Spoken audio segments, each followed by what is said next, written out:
समस्त मोर फेसबुक आउ यूट्यूब बंधुगण को स्वागत। देखो आज देखा मल्टीपर्पज कलम फ्रेम। ये है मल्टीपर्पज कलम फ्रेम।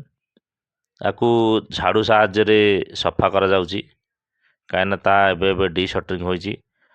पुणी तार मोबिल यूज करी ताकू पुणी इंस्टॉल करा जिवो अन्य कलम कास्टिंग पाई। देखो भल भाव सफा करा जाउची। आपण मोर यूट्यूब चैनल को सब्सक्राइब कर दिंतु। देखु ये है मल्टीपर्पज कलम फ्रेम जोटा कि बर्तमान ताकू सेटिंग करा जाउची। सेटिंग कला पर ताकू गुड़ी सिमेंट दे तार कलम कास्टिंग करा जिवो। आपण सब फ्रेम रे नट बोल्ट यूज करंतु।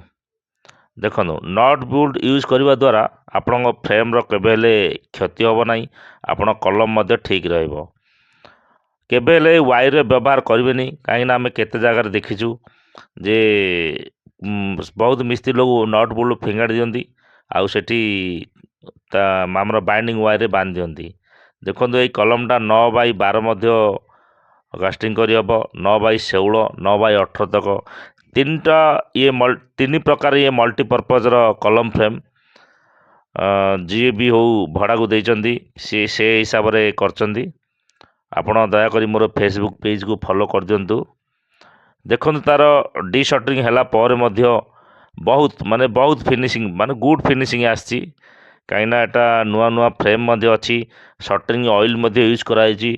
तेणु से हिसाब रे भल फिनिशिंग आसी। तेणु मु आपण मानु कहबी जे पैसा बचातु, आपण मल्टीपर्पज फ्रेम ही बनातु।